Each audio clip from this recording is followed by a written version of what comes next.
7월 9일 오늘도 주님 생각 사도행전 9장 1절부터 9절까지의 말씀입니다. 첫 번째 나눔입니다. 기독교는 이단입니다.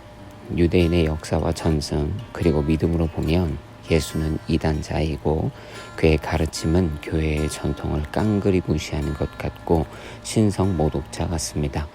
그러니 유대교 신앙인 사울은 화가 납니다. 오늘날 교회가 JMS를 대하는 자세를 보세요. 신천지를 대하는 자세를 보세요. 우리도 분노에 있고 답답해하며 어떻게든 막으려고 합니다. 정명성 같은 사람은 어떻게든 잡아놓고 그 일에 동조하는 사람들도 죗값을 치러야 한다고 생각합니다. 사울은 이런 마음인 것입니다. 예수와 그리스도인들이 이런 사이비 이단자라고 오해했던 것이죠. 그러니 사울의 이러한 분노를 무턱대고 욕할 것은 아닙니다. 그는 누구보다 열심히 있는 행동파 신앙인이었기 때문에 분노하여 움직이고 있던 것입니다. 하나님은 이것을 보셨겠죠. 그의 진심을 보셨습니다. 하나님을 향한 정한 마음과 열성적인 행동을 보셨습니다. 방향만 맞는다면 그는 누구보다 빠르고 강력하게 복음을 전할 적합자이다. 눈치 보지 않고 꾸물거리지 않으며 멈추지 않을 자다. 그의 진정성과 열성적 태도에서 가능성을 보신 것입니다. 자세와 태도가 이렇게 중요합니다. 진정성이 이렇게 중요합니다. 한 가지를 보면 열을 안다 이런 말도 괜히 있는 게 아니겠죠. 작은 일에 충성했으니 이제 큰 일을 내게 맡기리라 하는 말씀이 괜히 있는 게 아닙니다. 1달란트를 빼서 5달란트 사람에게 주는 게 괜히 있는 일이 아닙니다. 신앙의 태도, 교회에서 나를 왜 중요한 일에 쓰지 않는가 그 탓을 남에게서 찾으면 안 됩니다. 미온적인 나의 신앙의 태도에 그 원인이 있습니다. 쉽게 포기하는 내 태도에 그 원인이 있습니다. 열정이라고는 찾을 수 없는 내 태도에 그 원인이 있습니다. 반대로 부름을 권고하는 입장이라면 적대자니까 덮어놓고 생략하면 안 됩니다. 그의 태도와 진심을 안다면 방향을 잘 잡아주면 됩니다. 그도 빛나는 하나님의 일꾼으로 쓰임받을 수 있습니다. 평소 나의 태도에 진심과 열심을 갖추고 부르고 권면할 때는 그 사람의 진심과 열심을 살펴 진행하는 목회자가 되어야겠습니다. 마지막 나눔입니다. 하나님의 빛이 비추었습니다. 8절에 볼 수 없었습니다. 하나님의 빛으로 세상에 대한 눈이 멀어야 비로소 하나님께서 보시는 것이 보입니다. 온통 나의 시각에 세상의 것으로 가득 찼는데 하나님의 것이 보일 리 없습니다. 며칠 전 아내와 부산 해리단길을 걷다가 우연히 흑백사진관을 발견했습니다. 한번 찍어볼까? 둘은 그렇게 즉흥적으로 사진을 찍었습니다. 다 찍은 후에 사진사가 말했습니다. 아내분이 뽑고 싶은 사진을 골라주세요. 그리고 사진 고르실 때 부탁드리는데 꼭 남편 얼굴도 한 번쯤은 확인해 주세요. 저는 이 말이 흥미로웠는데 아니나 다를까 사장님이 이렇게 말한 이유를 설명해 주셨습니다. 사진사님의 말로는 아내들이 사진을 뽑을 때 너무 자기 얼굴만 확인하다 보니 남편이 눈을 감고 있거나 반쯤 웃고 있는 이상한 사진을 뽑는 경우들도 흔하다는 것입니다. 아내들의 눈에 예쁘게 나온 자신을 찾느라 남편 얼굴까지 볼 여력이 없는 것이죠. 일명 나만 예쁘면 돼 혹은 나만 볼 거야 족입니다. 물론 제 아내는 같이 예쁘게 나온 사진을 잘 골라 주었습니다. 내 눈에 보고 싶은 세상의 것이 가득하면 하나님이 보이지 않습니다. 세상의 것이 보이니 장님은 아닌 것 같지만 하나님에 대해서는 장님입니다. 하나님은 바울의 이 지점을 바꾸셨습니다. 세상을 향해 장님 만드시고 하나님을 향해 눈뜨게 하신 것입니다. 잠시지만 이 경험을 통해 바울은 전혀 다른 인생의 시각을 얻게 된 것입니다. 이와 같이 우리 모두는 성령의 개안이 필요합니다. 하나님의 시선으로 볼 줄 알아야 합니다. 하나님의 시선이 생기면 그때그때 사명 달라고 하지 않아도 해야 할 일이 마구 보입니다. 가슴은 뜨겁고 할 일은 너무 많습니다. 하나님을 향해 눈을 뜨세요. 영적 개안의 기쁨을 만끽하세요. 하나님의 눈으로 보는 순간 새로운 세상을 마주하게 될 것입니다. 아멘. 7월 10일 오늘도 주님 생각 사도행전 9장 10절에서 22절까지의 말씀입니다. 오늘의 제목은 지체하지 않는 자가 뭐라도 한다입니다. 첫 번째 나눔입니다. 예수님은 사울에게 기적적인 만남으로 임하셨습니다. 그러니 예수님께서 마무리까지 해주시면 됩니다. 불가능한 것도 아닙니다. 그런데 예수님은 굳이 아나니아라는 사람을 환상 가운데 부르셔서 사울을 위해 기도하라 명령하십니다. 하나님은 그렇게 교회 안에서 사울이 인정받을 수 있는 길을 열어주십니다. 사울이 느닷없이 변해서 나타난다고 해서 그가 교회 안에서 함께 동역할 수 있는 게 아닙니다. 실제로 아나니아도 환상 가운데 명령을 들었을 때 그 일을 하기를 꺼려했습니다. 사울에 대한 악명이 높았기 때문입니다. 그러나 결국 하나님의 명령에 순종해 사울에게 안수하게 됩니다. 이렇게 교회 안에서 어렵사리 첫 인정이 시작되는 것입니다. 순탄하지 않을 바울의 첫 사역에 단추를 세심하게 배려하시는 하나님의 사랑을 느낍니다.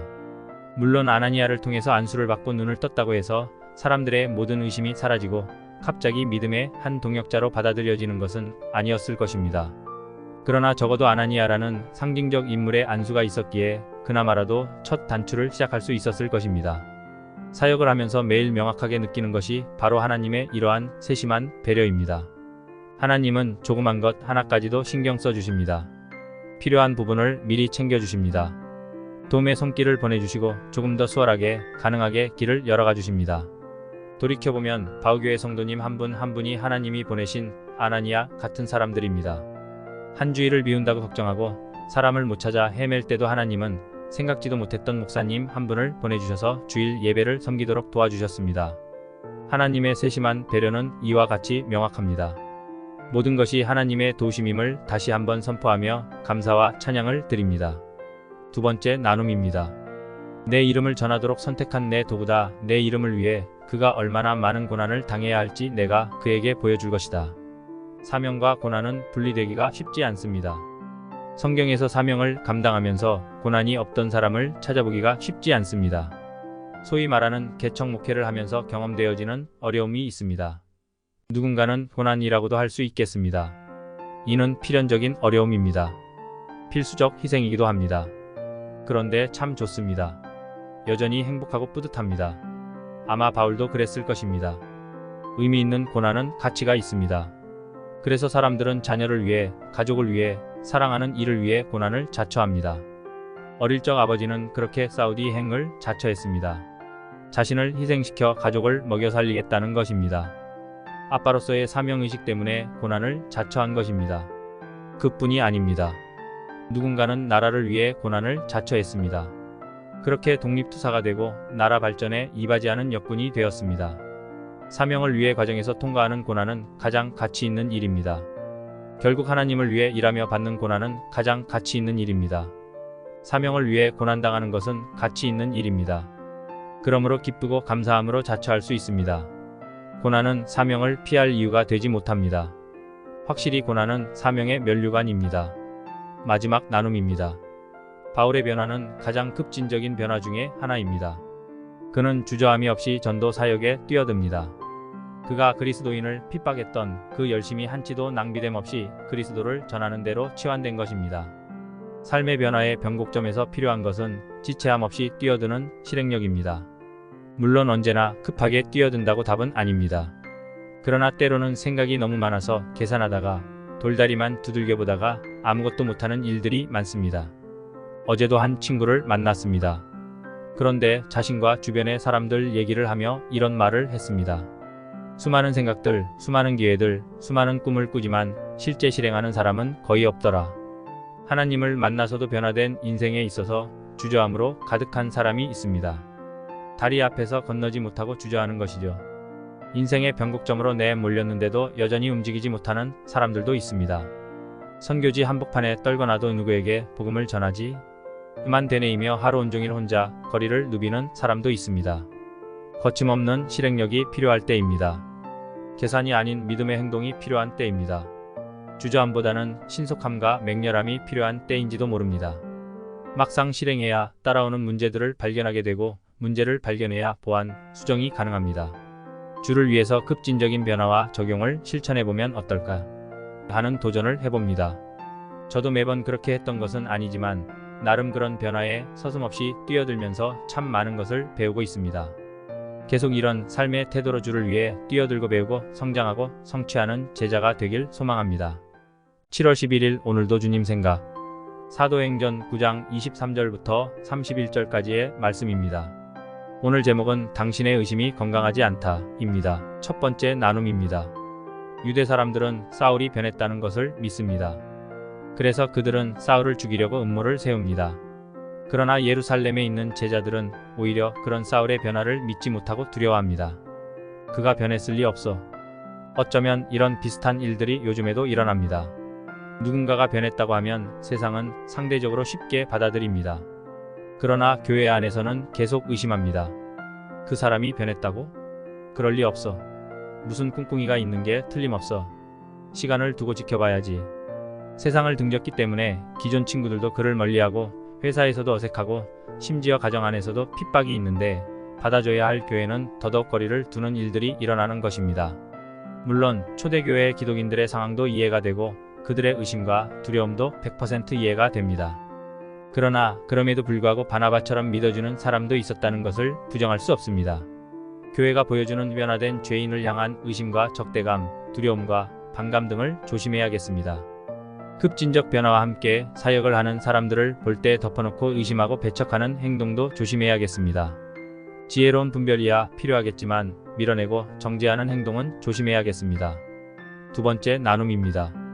누가 누군가를 죽인다고 하는 것은 굉장한 긴장감을 의미하는 것입니다. 사람들은 자꾸 바울을 죽이려고 했습니다. 그러면 그 결과에 이르기까지 바울이 마주했을 긴장감은 여느 긴장감과는 그 수준이 달랐을 것입니다. 논쟁을 할 때마다 자신을 향해 쏟아 부어지는 분노를 느낄 수 있었을 것입니다. 그리고 매일 그 분노가 커지고 있는 것 또한 느꼈을 것입니다. 그러나 바울은 선포를 멈추지 않았습니다. 그러니 결국 죽여야겠다 라는 결론까지 다다르게 된 것입니다. 매일 고조되는 상황들이 있습니다. 나의 신앙에 대한 불편한 기색들이 내 주변에 조성되기도 합니다. 나의 신앙을 드러내거나 복음을 전할 때 나를 향한 적대감이 감지되기도 합니다. 이러한 적대감이 어떤 수위를 넘어서서 위협적이게 느껴지는 일을 경험할 수도 있습니다. 그러나 바울은 할 수 있는 데까지 계속 복음을 전했고 때가 되면 지역을 이동해 또 복음을 전했습니다.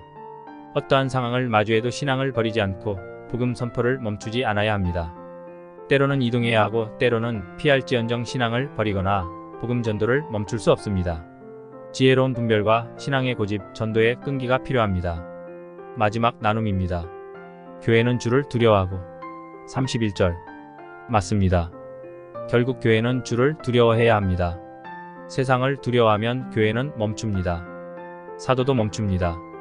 그런데 세상보다 하나님을 더 두려워했기 때문에 교회와 사도가 멈추지 않았던 것입니다. 세상을 두려워함으로 멈추기보다는 하나님을 경외함으로 달려가는 교회가 되어야겠습니다. 하나님을 경외함으로 살아갈 때 교회는 위로를 받고 부흥하고 성장하는 축복을 누리게 될 것입니다. 아멘. 7월 12일 오늘도 주님 생각. 사도행전 9장 32절에서 43절까지의 말씀입니다. 제목은 부정적 상황 제거하기입니다. 첫 번째 나눔입니다. 일어나 자리를 정돈하시오. 치료의 기적은 일어나는 것으로 완성되지 않습니다. 정돈되는 삶으로 이어져야 합니다. 다시 들어 누울 자리를 치워버리는 것입니다. 상실된 삶의 규모를 되찾는 것입니다.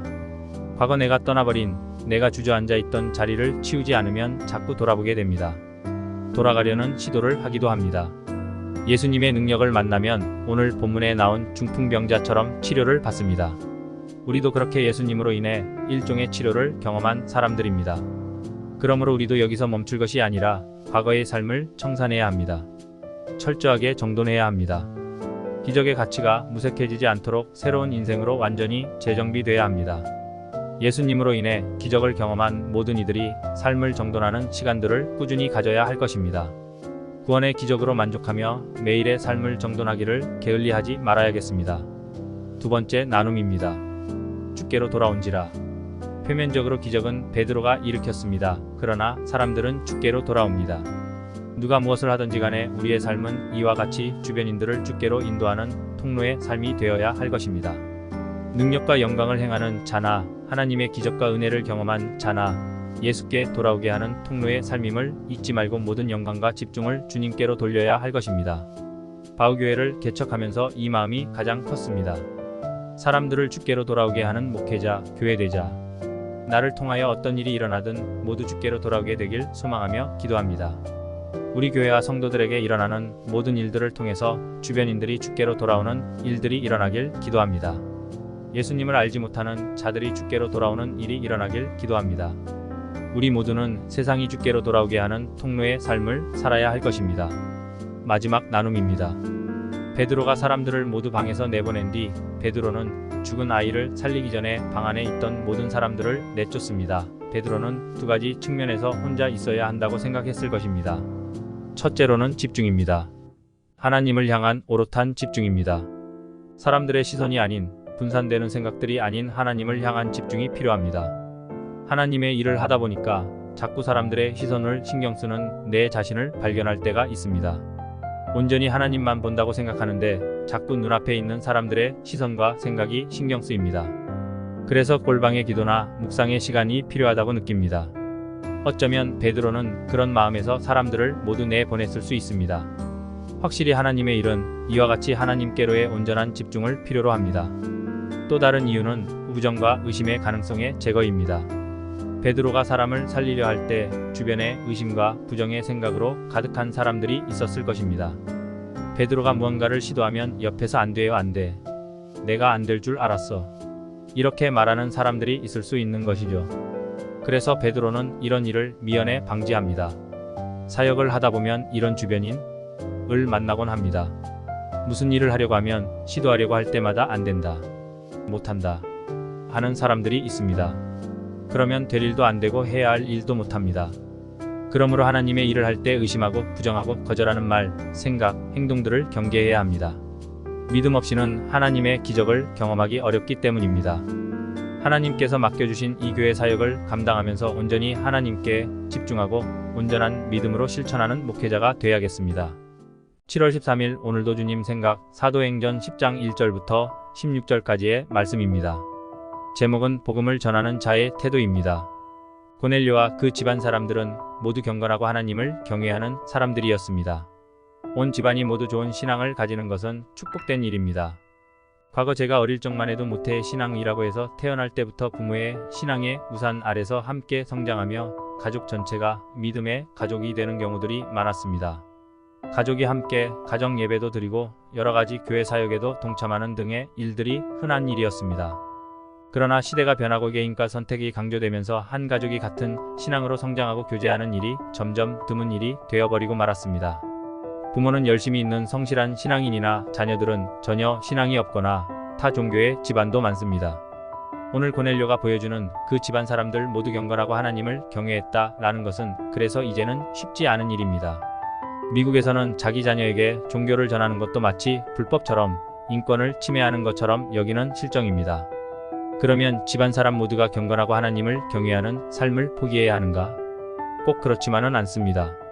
집안 사람들 모두가 건강한 신앙인이 되는 가장 확실한 방법이 있습니다. 집 안에 있는 신앙인이 본이 되고 충분히 매력적인 사람이 되면 되는 것입니다. 흠모하고 추종할 만큼의 구분된 삶을 살면 되는 것입니다. 진실된 사랑이 넘치는 삶을 살면 되는 것입니다. 경건이란 무엇인지 삶으로 보여주는 사람이 되면 되는 것입니다. 아마 고넬료가 바로 이러한 모습으로 수많은 사람들의 마음에 잔잔한 도전과 감동을 주었을 것입니다. 우리 가족 모두가 경건하고 하나님을 경외하는 자들이 되기를 기도합니다. 나의 자녀가 자라감에 따라 주 안에서 건강하게 자라나기를 기도합니다.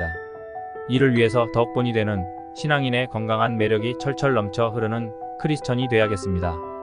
사랑하지 않고는 본받지 않고는 안 될 만한 아빠, 목사, 남편, 이웃, 친구가 되어야겠습니다. 나의 집안뿐만 아니라 내 주변 모든 이들이 경건하고 하나님을 경외하는 자들이 될 수 있도록 믿음 안에서 분발해야겠습니다. 두 번째 나눔입니다. 고넬료는 그들에게 자초지종을 설명하고 욥바로 보냈습니다. 고넬료는 영적인 일에 대해서 가감없이 말합니다. 그냥 하인과 경건한 병사에게 가서 시몬을 모셔오라 할 수도 있는 일입니다. 그러나 그렇게 하기보다는 자초지종을 설명합니다. 이는 하나님의 역사와 메시지, 환상 같은 영적인 이야기입니다. 한국에서 오랜만에 30년이 넘게 알아온 친구들을 만났습니다.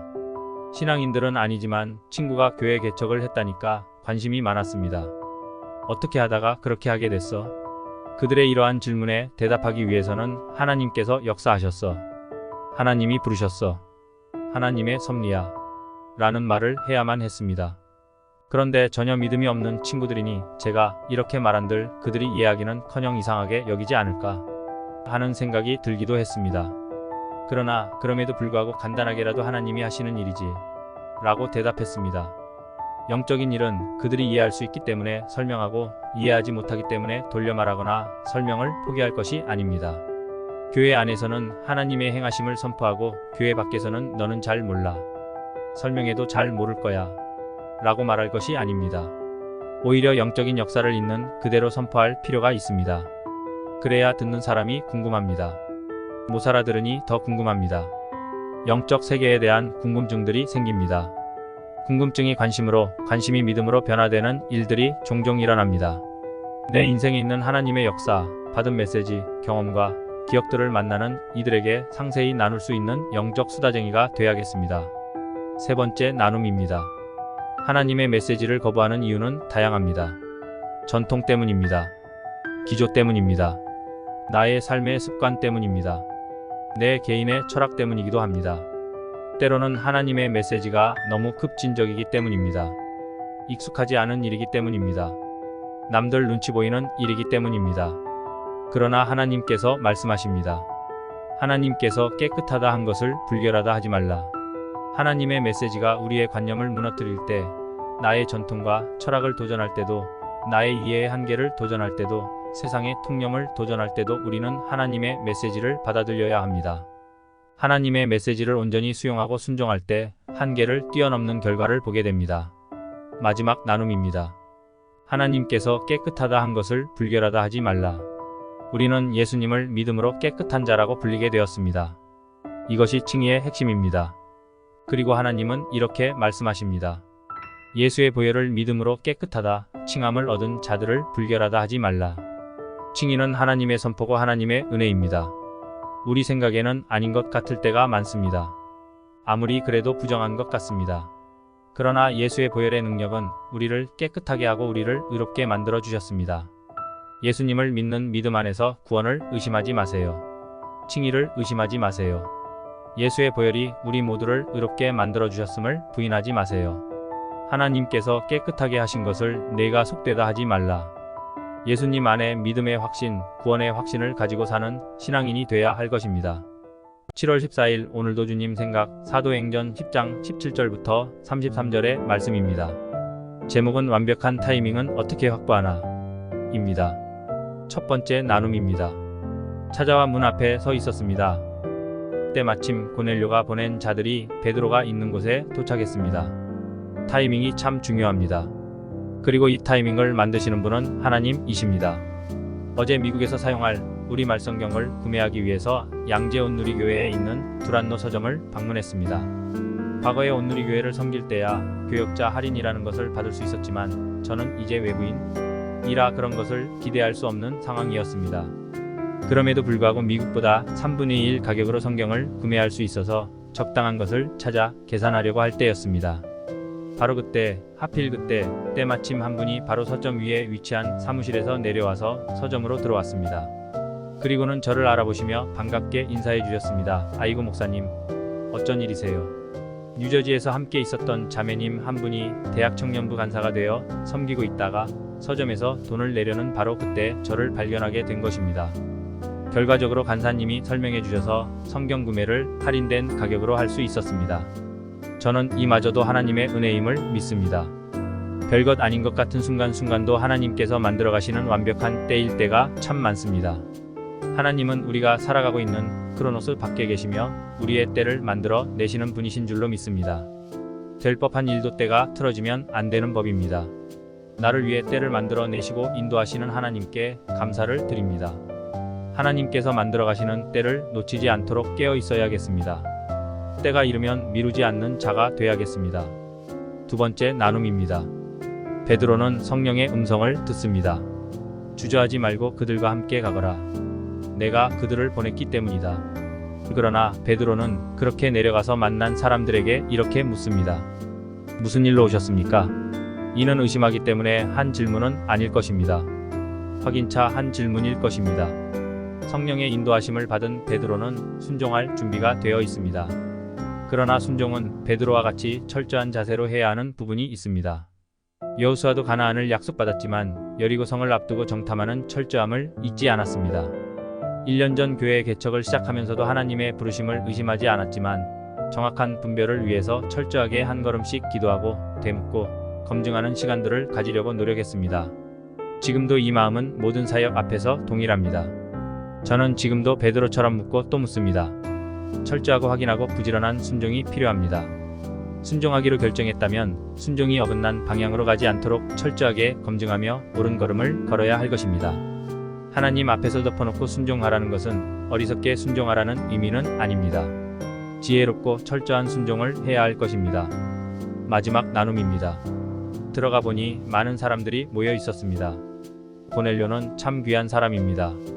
베드로가 온다는 것을 기대하며 집안에 많은 사람들을 모아두었습니다. 하나님의 얘기가 기대되는 자리로 많은 사람들을 모아두는 고넬료 같은 이런 행동은 칭찬받아 마땅한 행동입니다. 과거 교회들은 집회가 많았습니다. 사람들을 모아서 성경 강해를 듣는 그런 시간입니다. 요즘도 물론 집회는 부족함 없이 많이 합니다. 그런데 이신자들을 초청하는 집회가 더 많은 것 같습니다. 혹은 기신자들만 관심 가지고 하는 집회가 된 것이죠. 복음의 집회들에 많은 이들이 모여들었으면 좋겠습니다. 이 시대의 고넬료들이 진짜 고넬료를 본받아서 예배의 자리마다, 복음이 선포되는 자리마다, 영적 집회마다 많은 이들을 모아두는 부지런함을 보여줘야겠습니다. 영적 기대감을 가지고 부푼 마음으로 많은 이들을 초청해야겠습니다. 어쩌면 예배에 대한, 복음에 대한, 말씀에 대한 기대감이 부족하기 때문에 많은 사람을 부르기보다는 혼자 조용히 와서 앉아 있는지 모르겠습니다. 우리 안에 복음, 예배, 말씀에 대한 넘치는 기대감을 회복한다면 우리도 고넬료처럼 많은 사람을 초대하게 될 것입니다. 영적 기대감의 회복이 필요합니다. 많은 사람을 초대하는 영적 부지런함이 필요합니다. 바우교회의 UT 호스턴 이그나이트 동아리에 많은 사람들이 나와 복음을 들을 수 있도록 고넬료처럼 전도해야겠습니다. 7월 15일 오늘도 주님 생각 사도행전 10장 34절부터 48절까지의 말씀입니다. 제목은 이제서야 내가 깨달은 사실입니다. 첫 번째 나눔입니다.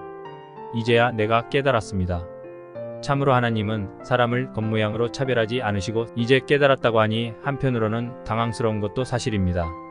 예수님의 행적의 면면이 사람을 차별하지 않는 사역이었습니다. 유대인을 우선하긴 했으나 죄인도 이방인도 당시 무시당했던 여인도 품으셨던 사역입니다. 이미 세상 모든 지위와 태생과 배경과 외형적인 것이 아니라는 것을 그는 경험했죠. 자기 자신만 보아도 예수님께서 겉모습으로 사람을 차별하지 않으시는 분을 확실히 알 수 있습니다. 12제자의 면면을 보면 볼수록 이 사실은 더욱 명확합니다. 그런데 이제서야 깨달았습니다. 여전히 관계선이 있었던 것이죠. 교회가 이 선을 가지고 있기도 하고 성도 개인이 이 선을 가지고 있기도 합니다. 그러나 하나님의 구원과 부르심은 지위, 배경, 태생, 능력부 등 그 어떤 것도 가리지 않습니다. 그분의 사랑은 대상을 가리지 않습니다. 나의 오만함을 버리지 않으면 베드로처럼 자꾸 잊어버리고 깨달음이 늦습니다. 늦으면 적용이 그만큼 늦어집니다. 하나님께서 보여주시는 메시지를 그때 겸손히 수용하고 적용해야겠습니다. 또한 복음과 예수님 사랑의 대상을 가리지 않겠습니다. 두 번째 나눔입니다. 말씀을 듣고 있던 모든 사람에게 성령이 내려왔습니다. 말씀의 능력, 복음의 능력은 이미 체험한 바입니다. 결국 이러한 체험을 통해 인생이 바뀌고 비전이 바뀌었습니다. 진짜 중요한 것이 무엇인지 알게 되었습니다. 이러한 기적은 모든 교회에 필요합니다. 바우교회의 성장은 이렇게 일어나야 합니다. 성도의 성장과 변화는 이렇게 일어나야 합니다. 말씀을 읽을 때, 들을 때 하나님의 성령을 충만히 경험하고 믿어지고 변화되며 성장하는 교회의 성도 되길 기도합니다. 결국 말씀입니다. 보고 듣기를 게을리해서는 안 됩니다. 고넬료와 측근들처럼 함께 모여 말씀에 귀 기울여야 합니다. 더욱 말씀을 사모해야 합니다. 말씀으로 가득한 바우교회 성도 되게 해주세요. 말씀으로 가득한 목자 되게 해주세요. 말씀을 읽을 때 믿어지고 깨달아지는 은혜를 허락해 주세요. 아멘. 마지막 나눔입니다. 누가 막을 수 있겠습니까? 말씀의 충만과 깨달음에서 멈추지 않고 베드로는 세례까지 달려갑니다. 신앙의 여정이 그렇습니다. 만족하지 않고 머물지 않습니다. 정진하고 또 달려갑니다. 은혜의 풍성함에서 한 걸음 더 나가는 것입니다. 말씀 듣고 믿음에 이르면 세례받고 전하는 사명까지 달려가는 것입니다. 때론 성도들이 초신자, 기신자, 리더를 가릅니다. 그렇게 시즌을 구별하고 사역을 구분하고 교회 안에 지위를 구분합니다. 특히나 때를 정하여 이런 일들을 구분하기도 합니다. 예를 들면 오늘 이쯤 했으니 세례는 나중에 6개월 등록교인 한 다음에 정식으로 하십시다. 어쩌면 이러한 우리가 만들어내는 교회 내의 구분들이 우리로 더 느려지고 다시 세상적인 공동체를 만드는 불편한 팩트가 되고 있는지 모릅니다. 하나님이 변하게 하셨으면 멈추면 안 됩니다. 사울이 바울 되고 바로 목사입니다. 오늘날 이렇게 한다고 하면 모두 막을 테죠. 맞습니다. 시스템도 필요하고 과정도 필요합니다. 깡그리 무시할 수 없고 무시해서도 안 됩니다. 그러나 하나님께서 믿음과 사명으로 한 개인을 부르실 때 우리의 마음은 적어도 하나님의 주권에 복종할 준비가 되어 있어야 합니다.